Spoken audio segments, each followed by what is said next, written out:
The dust from Sterling Rhodes's horse settled around the wooden fence posts as he dismounted near the corral. His hands trembled slightly, not from the long ride but from the sheer size and power of the woman working with cattle 30 feet away. Magnolia Voss stood taller than most men he'd encountered, her blonde hair braided down her back, and her muscular frame straining against a simple gray-green dress that somehow made her look both feminine and formidable. He had ridden for 2 days to reach this isolated ranch, following directions whispered hastily by a bartender who'd looked nervous just mentioning her name. The rumor in town had been vague. Magnolia Voss might help folks who need to disappear, if they can handle what she is. What the rumor hadn't mentioned was that Magnolia Voss looked like she could lift a grown man with one hand. "You lost?" Her voice carried across the yard, surprisingly melodious despite its strength.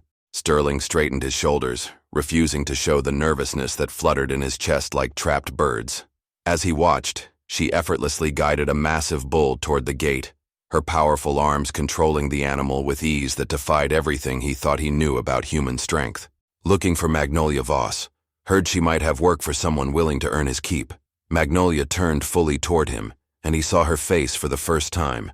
Strong cheekbones, a jaw that spoke of determination, and eyes the color of summer sky. But it was the wariness in those eyes that caught his attention.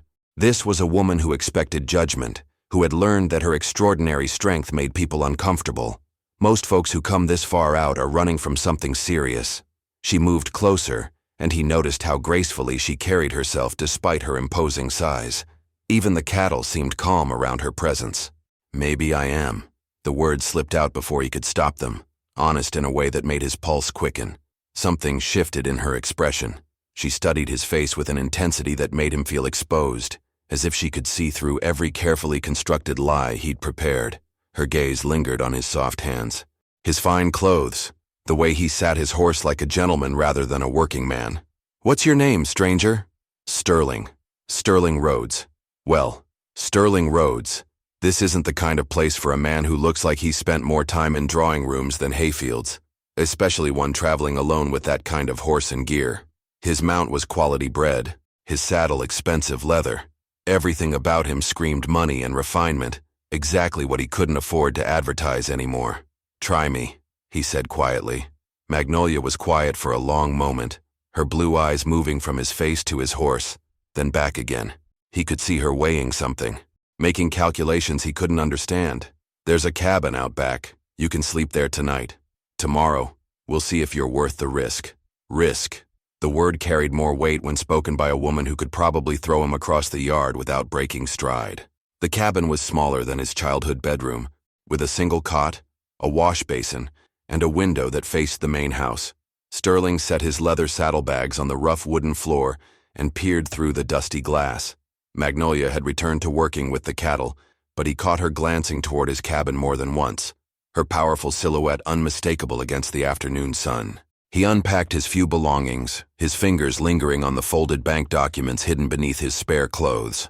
3 weeks ago, he had been managing his family's investment firm and courting the daughter of a railroad baron. 3 weeks ago, he had believed his biggest problem was choosing which business venture to pursue next. Now he was hiding in the wilderness, pretending to be someone he wasn't, all because he had discovered what his business partner was really doing with their client's money. A knock on the cabin door made him jump. He quickly shoved the documents deeper into his bag and opened the door to find Magnolia filling the entire doorframe. This close, he could see the defined muscles in her arms and shoulders, could smell the honest scent of hard work and sun-warmed skin that clung to her dress. Supper's ready. Her eyes moved past him, taking in the sparse cabin with the same calculating assessment she'd given him. "Tomorrow starts before dawn. Hope you're not afraid of hard work." "I'm not afraid of anything." The lie came easily, practiced from weeks of telling it to himself. Magnolia's mouth curved into something that might have been a smile on a different woman. "We'll see about that." The main house was modest but clean, with a kitchen table that looked hand-built and windows that let in the last golden light of day. Magnolia ladled stew into 2 bowls, and Sterling noticed how she moved with careful control, as if always conscious of her own strength. When she set the bowl before him, her powerful forearms flexed beneath the fabric of her sleeves. They ate in companionable silence until Sterling's curiosity got the better of him. "You never told me why you need help. Seems like you can handle most things on your own." Running a ranch alone gets complicated, even for someone like me. She glanced up from her bowl, and he saw something vulnerable flash across her features. Question is, what made a gentleman like you willing to work for room and board in the middle of nowhere? The direct question hit too close to the truth. Sterling felt heat creep up his neck under her steady gaze. Maybe I like the solitude. Or maybe someone's hunting you. His spoon froze halfway to his mouth. What makes you say that? Magnolia leaned back in her chair, and he realized she had been watching him more carefully than he'd thought. You keep checking the horizon. Your gear is expensive, but you've been traveling light and fast for days. And your hands, she gestured toward where he gripped the spoon with soft, uncalloused fingers. Those aren't working hands, but you're trying awful hard to convince me they could be.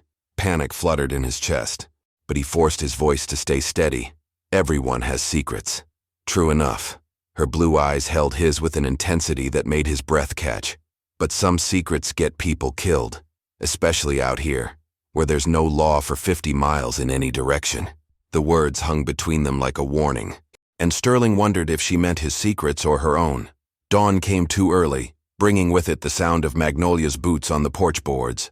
Sterling had barely slept, his mind cycling through the careful lies he would need to maintain, and the growing certainty that this woman saw through every one of them. He dressed quickly in his best approximation of work clothes, and stepped outside to find her waiting by the corral with 2 cups of coffee. Sleep well? She handed him a cup, and when their fingers brushed, he was surprised by the gentleness of her touch, despite the obvious strength in her hands. Well enough. He pulled his hand back, noting how her blue eyes tracked the movement with interest rather than judgment. We'll start with fence repair. See if those soft hands can learn to hold a hammer. The damaged section of fence looked like it had been kicked apart by an angry bull. Sterling examined the splintered wood while Magnolia effortlessly hoisted a replacement post that would have taken 2 normal men to carry. She positioned it perfectly, then turned to him. Hold it steady while I drive it in. He wrapped his arms around the post, acutely aware of how close she stood as she raised the heavy sledgehammer. Instead of the brutal strikes he expected, she brought the hammer down with controlled precision, each blow perfectly measured. Her powerful shoulders flexed beneath her dress, and he found himself mesmerized by the easy grace with which she worked. You're staring, she said without looking up from her work. Heat flooded his face. I've never seen anyone work like that. You make it look effortless. Been doing it since I was old enough to hold tools. My father said I was built for this kind of work. Something shadowed her expression. Not everyone saw it as a blessing. What do you mean? She paused in her hammering, wiping sweat from her brow. Most men don't take kindly to a woman who can outwork them, or outfight them for that matter. The admission hung between them, vulnerable and honest. Sterling found himself stepping closer, drawn by the loneliness he heard in her voice. Their loss, he said quietly. Her eyes snapped to his, searching his face for mockery or fear. When she found neither, something shifted in her expression. You're not what I expected when you rode up yesterday. Neither are you. They stood there for a moment, the morning sun warming the space between them, before Magnolia cleared her throat and returned to her work. But Sterling caught her stealing glances at him as they continued repairing the fence, and each look sent warmth spreading through his chest. By midday, his soft hands were blistered and his back ached, but he had managed to keep up with her pace. When a loose board slipped from his grip and would have fallen on his foot, Magnolia caught it one-handed without even breaking stride. Careful, she murmured, steadying him with her free hand.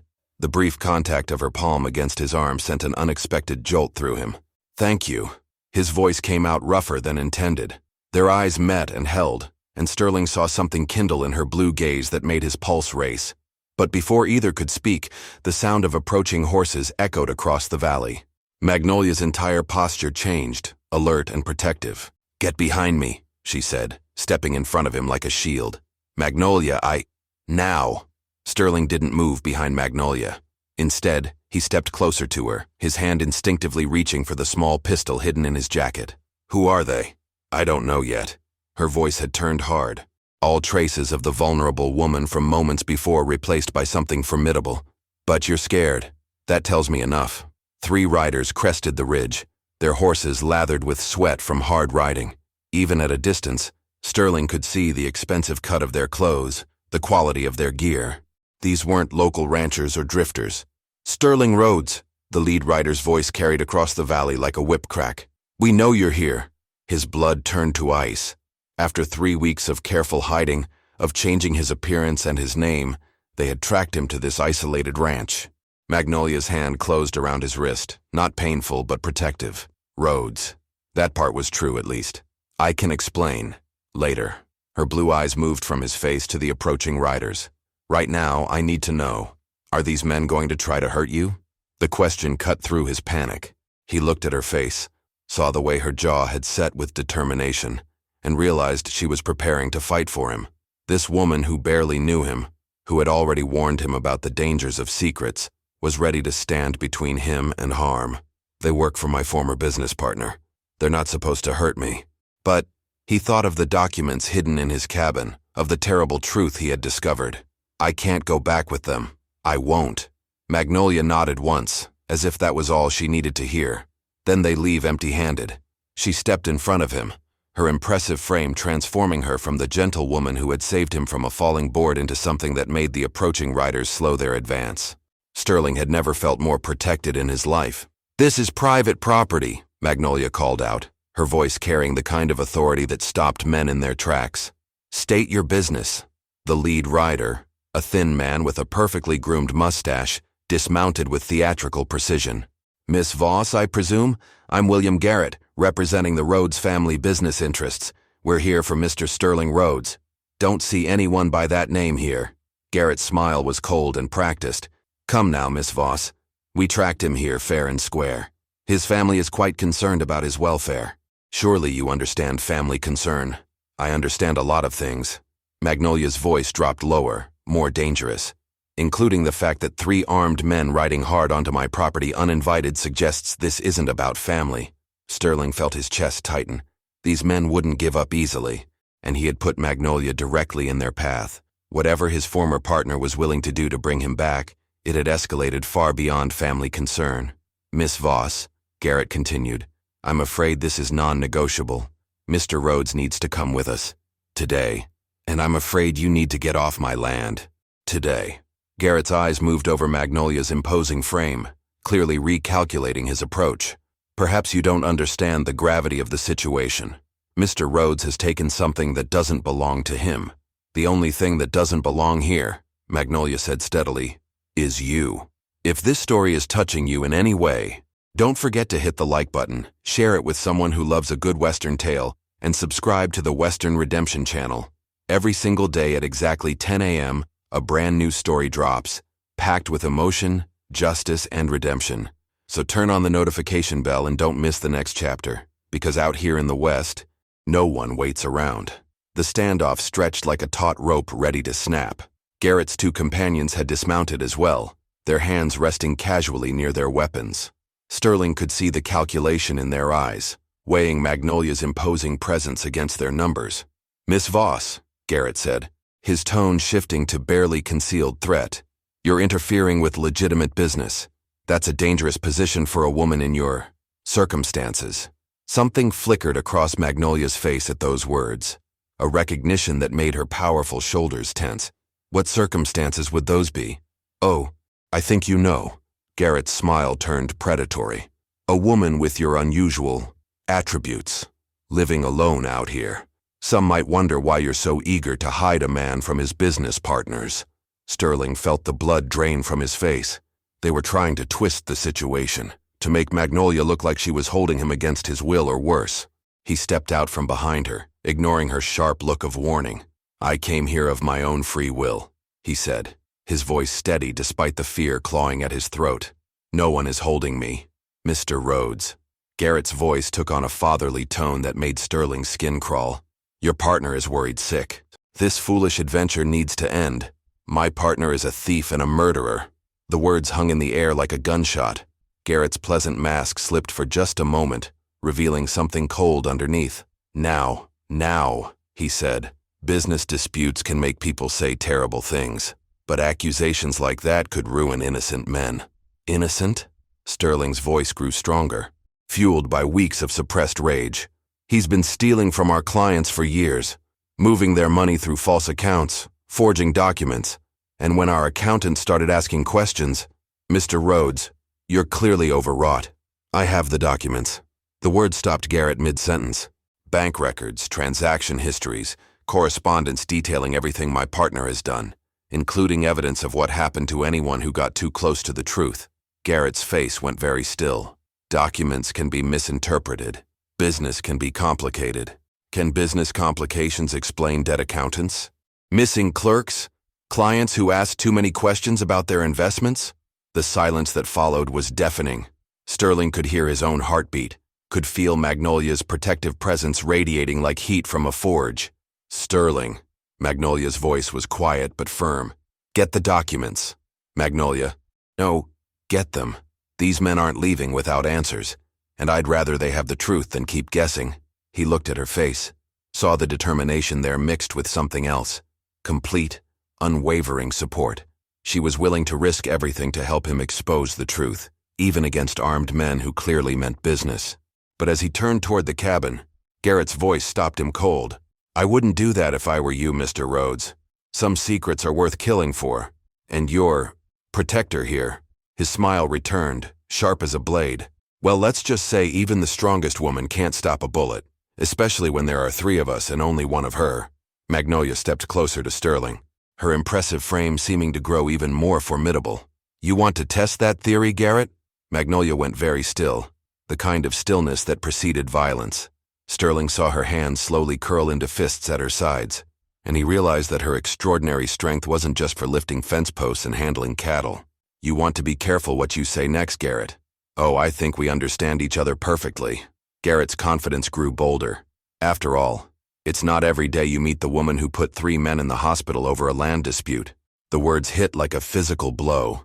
Sterling felt his understanding of the gentle giant who had protected him shift slightly. But when he looked at Magnolia's face, he didn't see shame. He saw old pain, carefully controlled. They were trying to steal from a widow. Her voice was barely above a whisper. Thought because she was alone and grieving, they could take her land for nothing.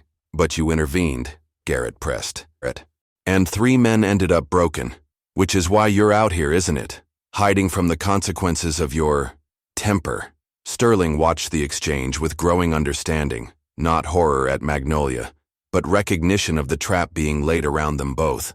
He could see Garrett's strategy, turn them against each other, make Magnolia afraid that protecting him would bring more attention to her own troubles. Those men deserved what they got, Sterling said firmly, surprising everyone, including himself. Any man who would prey on a grieving widow deserves worse. Magnolia turned to look at him, and he saw something vulnerable flash across her features. She had expected judgment, condemnation, fear. Instead, she found support. Your loyalty is touching, Garrett said smoothly, but misplaced.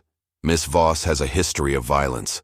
The local authorities would be very interested to know she's harboring a wanted man. Wanted for what? Magnolia's voice carried a dangerous edge. For discovering his partner is a criminal? For having evidence of theft and murder? For stealing confidential business documents and fleeing with proprietary information worth thousands of dollars? It was Sterling's turn to feel the ground shift beneath him. That's not what happened, isn't it? You took private files from your office. You disappeared in the night with materials that belonged to the company.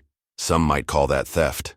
Sterling felt panic rising in his throat as he realized how easily the truth could be twisted. But before he could respond, Magnolia stepped closer to him, close enough that he could feel the heat radiating from her powerful frame. Sterling. Her voice was low, meant only for him. Look at me. He met her blue eyes and saw something that steadied his nerves completely. Trust. Absolute, unwavering belief in him. I don't care what these men say, she continued quietly. I don't care about your past or what you've done. All I care about is what you do next. The simple declaration hit him harder than any physical blow. Here was a woman who had been judged and condemned for her strength, who had been forced into isolation because of who she was, and she was offering him unconditional acceptance. Magnolia, he said, his voice rough with emotion, I need you to know something. What? I can't control myself around you. The confession came out raw and honest. Everything he had been feeling since the moment their eyes met. You make me want to be braver than I am, stronger than I've ever been. Her breath caught, and for a moment, the 3 armed men, the threats, the danger, all of it faded away. There was only this moment, this connection between them, but Garrett's cold laughter shattered the spell. How touching, Unfortunately, time's up. The first man reached for his weapon, but Magnolia moved faster than anyone expected someone her size could move. Her powerful hand closed around the gunman's wrist, twisting until he cried out and dropped his pistol to the dust. Before the second man could clear leather, she had crossed the space between them and lifted him clean off his feet, holding him at arm's length like he weighed nothing at all. "I wouldn't," she said calmly to the third man, who had frozen with his hand halfway to his gun. Sterling watched in amazement as Magnolia set the second gunman down hard enough to knock the wind out of him. Her strength was extraordinary, but it was her control that impressed him most. She could have seriously hurt these men, but she chose restraint. Garrett backed toward his horse, his face twisted with rage and disbelief. "You have no idea what you're doing, woman. Sterling's partner has resources you can't imagine, men who will hunt him to the ends of the earth. Then they'll have to go through me first." Magnolia picked up the fallen weapons and tossed them into the water trough, where they sank with heavy splashes. "You think this ends here?" Garrett's voice rose with desperation. "You think roughing us up solves anything? There will be others, worse men than us." Sterling stepped forward, the documents from his cabin clutched in his hands. "No, there won't, because these papers prove everything I've told you." Understanding dawned in Magnolia's eyes. "The evidence isn't just about theft. It's about murder. Systematic elimination of anyone who discovered what my partner was really doing." He held up the papers. Bank records, correspondence, witness statements, all documented by our accountant before he mysteriously disappeared. Garrett's face went white. "You're bluffing. Names, dates, amounts, including payments to men like you to silence inconvenient questions, and evidence of what happened to people who wouldn't stay silent." Sterling's voice grew stronger with each word. "Judge Morrison, Sheriff Bradley, Banker Thornton, all of them taking money to look the other way while people died." The pieces clicked into place. Magnolia's voice was quiet, but deadly. "Your partner didn't just steal money. He bought protection from the law itself. And when that wasn't enough, he had witnesses eliminated."